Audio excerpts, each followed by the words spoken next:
নমস্কাৰ এই মুহূৰ্তত আহি পৰিছো সন্ধিয়াৰ কেইবাটাও বিগ ব্ৰেকিং নিউজ। আজি হৈছে 18 মে। গোটেই অসম তথা ভাৰতৰ বিভিন্ন প্ৰান্তৰ পৰা যুগত হৈছে কেইবাটাও গুৰুত্বপূৰ্ণ খবৰ। এনেবোৰ খবৰ নিতৌ পাই থাকিবলৈ চেনেলটি সাবস্ক্ৰাইব কৰি ভিডিঅ'টো এটা লাইক কৰিবলৈ নাপাহৰিব। আজিৰ আমাৰ প্ৰথমটো খুবেই গুৰুত্বপূৰ্ণ খবৰ হৈছে অসমবাসীৰ বাবে এটা ডাঙৰ খবৰ। চৰকাৰৰ বিৰুদ্ধে সংখ্যালঘু সংগ্ৰাম পৰিষদৰ উত্তাল প্ৰতিবাদ হয় বন্ধুসকল। ভয়ংকৰভাৱে প্ৰতিবাদ কৰিছে, লগতে জনতায়ো প্ৰতিবাদ কৰিছে। হিমন্ত বিশ্ব শৰ্মা চৰকাৰৰ বিৰুদ্ধে সংখ্যালঘু সংগ্ৰাম পৰিষদৰ উত্তাল প্ৰতিবাদ। ৰাষ্ট্ৰীয় ঘাইপথ অৱৰোধ কৰি গৰ্জি উঠিল চৰকাৰৰ বিৰুদ্ধে। মুখ্যমন্ত্ৰী যোগান মন্ত্ৰী হাই হাই থলিৰে কপালে ৰাজপথ। খাদ্য সামগ্ৰীৰ আকালংঘী মূল্যবৃদ্ধিক লৈ দলগত উত্তাল প্ৰতিবাদ। দলগত প্ৰতিবাদকাৰীয়ে অৱৰোধ কৰিলে পুনৰ ৰাষ্ট্ৰীয় ঘাইপথ। ৰাজ্যৰ বজাৰত অভাৱনীয় হাৰত বৃদ্ধি পাইছে অত্যাৱশ্যকীয় সামগ্ৰীৰ দাম, আৰু এই ক্ষেত্ৰত চৰকাৰক ব্যৱস্থা গ্ৰহণ কৰাৰ দাবীৰে উত্তাল প্ৰতিবাদ। অন্যথা মুখ্যমন্ত্ৰীৰ গৃহ সমষ্টিত তীব্ৰ প্ৰতিবাদৰ হুংকাৰ সংখ্যালঘু সংগ্ৰাম পৰিষদৰ। হয় বন্ধুসকল, আপোনাৰ ৰাজ্যত কোনকেইটা বা আপোনাৰ অঞ্চলত কোনকেইটা বস্তুৰ দাম মূল্য বৃদ্ধি পাইছে নিশ্চয় কমেণ্ট কৰি জনাব। তাৰ পিছত অসমবাসী ৰাইজক জনাইছো আমাৰ 2 নম্বৰটো খুবেই গুৰুত্বপূৰ্ণ খবৰ, লগতে এটা ডাঙৰ খবৰ। অসহ্যকৰ গৰমৰ মাজত আহিলে অপেক্ষাৰ বৰষুণ যাক। 4 দিনলৈকে 29খন জিলাত ইয়েলো এলাৰ্ট জাৰি কৰা হৈছে। হয় বন্ধু-বান্ধৱীসকল, 4 দিনৰ বাবে ভয়ংকৰভাৱে হ'ব বৰষুণ। আপোনাৰ ৰাজ্যৰ নাম বা জিলাৰ নামটো তালিকাত আছে নে নাই এতিয়া সম্পূৰ্ণকৈ জানি লওক। অসহ্যকৰ গৰমৰ মাজতে আহিল অপেক্ষাৰ বৰষুণ যাক। প্ৰচণ্ড গৰমৰ মাজতে আহিল ধুমুহা আৰু বৰষুণ। ধুমুহা গাজনিৰ সৈতে আহিল বৰষুণ। 21 মে পৰ্যন্ত বতৰ বিজ্ঞান কেন্দ্ৰই জাৰি কৰিছে ইয়েলো এলাৰ্ট। ৰাজ্যৰ বিভিন্ন প্ৰান্তৰ লগতে উত্তৰ পূবতো হ'ব প্ৰচণ্ড বৰষুণ। ঘণ্টাত 50 কিলোমিটাৰ বেগত আহিছে এই বৰষুণ। বজ্ৰপাতক লৈও জাৰি কৰিছে বিশেষ সতৰ্কবাণী। 4 দিনলৈকে 29 জিলাত ইয়েলো এলাৰ্ট জাৰি কৰা হৈছে। কোকৰাঝাৰ, বঙাইগাঁও, বৰপেটা, কামৰূপ মহানগৰত বৰষুণৰ সম্ভাৱনা। বন্ধু-বান্ধৱীসকল, এইকেইখন জিলাত বৰষুণ হৈছে নেকি? যদি এইকেইখন জিলাৰ পৰা কোনোবাই ভিডিঅ' চাই আছে নিশ্চয় কমেণ্ট কৰি জনাব। লগতে নলবাৰী, দৰং, ওদালগুৰি, নগাঁও, মৰিগাঁৱৰ লগতে পূব কাৰ্বি আংলং, পশ্চিম কাৰ্বি আংলং সজাত বৰষুণ হোৱাৰ সম্ভাৱনা। এইকেইখন জিলাতো যদি বৰষুণ হৈছে বা আপুনি সেইখন অঞ্চলৰ বাসিন্দা তেনেক্ষেত্ৰত নিশ্চয় কমেণ্ট কৰি জনাব। ডিমা হাছাও, কাছাৰ, কৰিমগঞ্জ, হাইলাকান্দিৰ লগতে যোৰহাট, গোলাঘাট, ডিব্ৰুগড়, তিনিচুকীয়া, ধেমাজি, লখিমপুৰ, চৰাইদেউ, শিৱসাগৰ, শোণিতপুৰ, বিশ্বনাথ, মাজুলীত জাৰি কৰা হৈছে ইয়েলো এলাৰ্ট। বন্ধু-বান্ধৱীসকল, এইকেইখন জিলাত যদি বৰষুণ হৈছে বা বৰষুণৰ সম্ভাৱনা এতিয়ালৈকে নাই তেনে ক্ষেত্ৰত কিন্তু আহিব পাৰে। লগতে আপোনাৰ ৰাজ্যত এতিয়াও গৰমে দেখা দিছে নেকি? যদি গৰমে দেখা দিছে তেনে ক্ষেত্ৰত নিশ্চয় আপুনি কমেণ্ট কৰি জনাবলৈ নাপাহৰিব। তাৰপিছত অসমবাসী ৰাইজক জনাইছো আমাৰ 3 নম্বৰটো খুবেই গুৰুত্বপূৰ্ণ খবৰ, লগতে এটা ডাঙৰ খবৰ। কংগ্ৰেছ নেতা জয়ৰাম ৰমেশৰ শেহতীয়াকৈ অভিযোগ কৰিছে উত্তৰ প্ৰদেশৰ মুখ্যমন্ত্ৰী যোগী আদিত্যনাথৰ বুলডোজাৰ দলিত আদিবাসী আৰু পিছপৰা শ্ৰেণীৰ সংৰক্ষণৰ বিৰুদ্ধে চলিছে। কেৱল এয়াই নহয়, প্ৰধানমন্ত্ৰী নৰেন্দ্ৰ মোদীয়ে শুকুৰবাৰে এক জনসভা সম্বোধন কৰি কংগ্ৰেছক উদ্দেশ্য কৰি কৈছিল, বুলডোজাৰ ক'ত কেনেকৈ চলাব লাগে সেয়া কংগ্ৰেছ আৰু সমাজবাদী পাৰ্টীয়ে যোগী আদিত্যনাথৰ পৰা শিকিব লাগে বুলি এনেকুৱাকৈ মন্তব্য কৰিছিলে।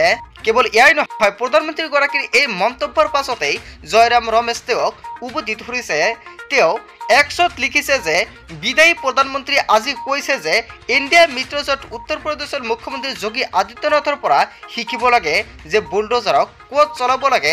চাওক, দলিত আদিবাসী আৰু পিছপৰা শ্ৰেণীৰ সংৰক্ষণৰ ব্যৱস্থাৰ বিৰুদ্ধে যোগীৰ বুলডোজাৰ কেনেদৰে চলিছে বুলি এতিয়া এনেকুৱা এটা ডাঙৰ প্ৰশ্ন উত্থাপন হৈছে।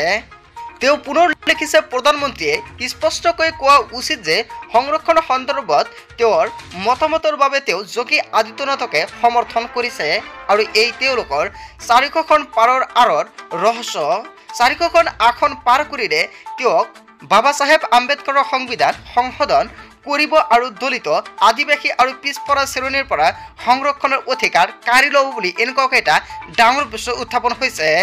জয়ৰাম ৰমেশে পুনৰ কয় তেওঁলোকে কেইবা দশক ধৰি চলি অহা RSSৰ ষড়যন্ত্ৰ কাৰ্যকৰী কৰিব বিচাৰে। কেৱল এয়াই নহয়, বাবা চাহেব আম্বেদকাৰৰ সংবিধান বাতিল কৰিব বিচাৰিছে আৰু মনোবাদী চিন্তাধাৰাৰ ওপৰত আধাৰ কৰি এখন নতুন সংবিধান প্ৰস্তুত কৰিব বিচাৰে বুলি এটা ডাঙৰ মন্তব্য হয়। বন্ধু বান্ধৱীসকল, জয়ৰাম ৰমেশে যিকেইটা মন্তব্য কৰিছে আপুনি কি ক'ব? যদি আপোনাৰ কিবা মন্তব্য কৰিব লগা থাকে আপোনালোকৰ মন্তব্যটো নিশ্চয় কমেণ্ট কৰি জনাবলৈ নাপাহৰিব। তাৰপিছত অসমবাসীৰ ৰাজুক ধৰণে আমাৰ 4 নম্বৰটো খুব গুৰুত্বপূৰ্ণ খবৰ, লগতে এটা ডাঙৰ খবৰ। নিৰ্বাচনী প্ৰচাৰৰ মাজতে উত্তৰ পূব দিল্লীৰ কংগ্ৰেছ প্ৰাৰ্থী কানহায়া কুমাৰ শুক্ৰবাৰে এদল দুৰ্বৃত্তৰ আক্ৰমণৰ বলি হয়। ইয়াৰ পিছতে এই বিষয়টোক লৈ এক চেণ্ডেলত কংগ্ৰেছৰ নেতা কৰ্মীসকলৰ লগতে আন বিৰোধী ৰাজনৈতিক দলসমূহৰ নেতৃত্বই প্ৰতিক্ৰিয়া প্ৰকাশ কৰিছে। সমষ্টিটোত আপৰ এটা স্থায়ী কাৰ্যালয়ৰ বাহিৰত নিৰ্বাচনী প্ৰচাৰৰ সময়ত কানায়াৰ একাংশ লোক তেওঁৰ দেহলৈ প্ৰথমে চিয়াহী দলিয়াই আৰু তাৰ পাছতে তেওঁৰ শাৰীৰিকভাৱে প্ৰহাৰ কৰাৰ ঘটনা সংঘটিত হৈছে।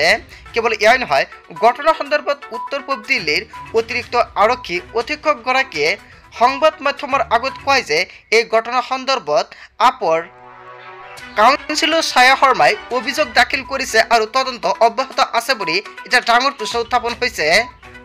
শুক্ৰবাৰে বিয়লি সংঘটিত হোৱা এই ঘটনাৰ কেইবাটাও ভিডিঅ' ইতিমধ্যে সামাজিক মাধ্যমত ভাইৰেল হৈ পৰিছে। উল্লেখ্য যে কানায়া কুমাৰ বিপৰীতে এই সমষ্টিত প্ৰতিদ্বন্দ্বিতা কৰিছে বিজেপিৰ হৈ সাংসদ মনোজ তিৱাৰীয়ে। বিৰোধী গোট ইণ্ডিয়াৰ আসন বুজা পৰাৰ ফলত দিল্লীত মুঠ 7খন আসনত 3খন কংগ্ৰেছে এইবাৰ প্ৰতিদ্বন্দ্বিতা কৰিছে আৰু এই অনুসৰিয়েই উত্তৰ পূব দিল্লীৰ আসনখনত কংগ্ৰেছে প্ৰক্ষেপ কৰি কানায়া কুমাৰক এনেকুৱাকৈ এটা ডাঙৰ প্ৰশ্ন উত্থাপন হৈছে। কেৱল এয়াই নহয়, ইফালে শুক্ৰবাৰে বিয়লিৰ এটা ঘটনাৰ পাছতে এতিয়া অভিযোগ উঠিছে বিজেপি সাংসদ মনোজ তিৱাৰীৰ চক্ৰান্ততে এই ঘটনা সংঘটিত হৈছে। কানহায়া কুমাৰৰ ঘনিষ্ঠই নিজৰ নাম উল্লেখ নকৰাকৈ এক ৰাষ্ট্ৰীয় সংবাদ মাধ্যমৰ আগত এই ঘটনাৰ হৈ প্ৰত্যক্ষভাৱে মনোজ তিৱাৰীক জড়িত থকাৰ অভিযোগ কৰিছে। অৱশ্যে দিল্লী বিজেপিৰ নেতৃত্বই এই অভিযোগ খাৰিজ কৰিছে। বিজেপিয়ে দাবী কৰিছে ভোটাৰৰ সহানুভূতি পাবলৈ কানায়া কুমাৰে জানি বুজি এই আক্ৰমণ নিজেই কৰাইছে বুলি মন্তব্য কৰিছে।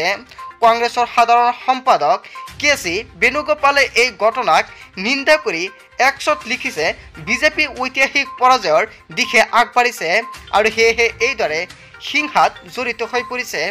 তেওঁলোকে জনা উচিত কানায়া কুমাৰ কংগ্ৰেছৰ বাব্বাৰছেৰ যি এই ধৰণৰ ঘটনাক ভয় কৰা বিধৰ নহয় বুলি মন্তব্য কৰিছে। হয় বন্ধু বান্ধৱীসকল, এটা ডাঙৰ ঘটনা মুকলিছে, ইয়াৰ বিষয়ত আপুনি কি ক'ব? বন্ধু বান্ধৱীসকল, গোটেই অসম তথা ভাৰতৰ বিভিন্ন প্ৰান্তৰ পৰা যুগুত হৈছিল কেইবাটাও গুৰুত্বপূৰ্ণ খবৰ। এনেবোৰ খবৰ নিতৌ পাই থাকিবলৈ চেনেলটো ছাবস্ক্ৰাইব কৰি ভিডিঅ'টোত এটা লাইক কৰিবলৈ নাপাহৰিব আৰু যদি আপুনি ফেচবুক পেজৰ পৰা চাইছে নিশ্চয় ফেচবুক পেজটো ফলো কৰি দিব। চ' থেংক ইউ ফৰ ৱাচিং ফুল ভিডিঅ'।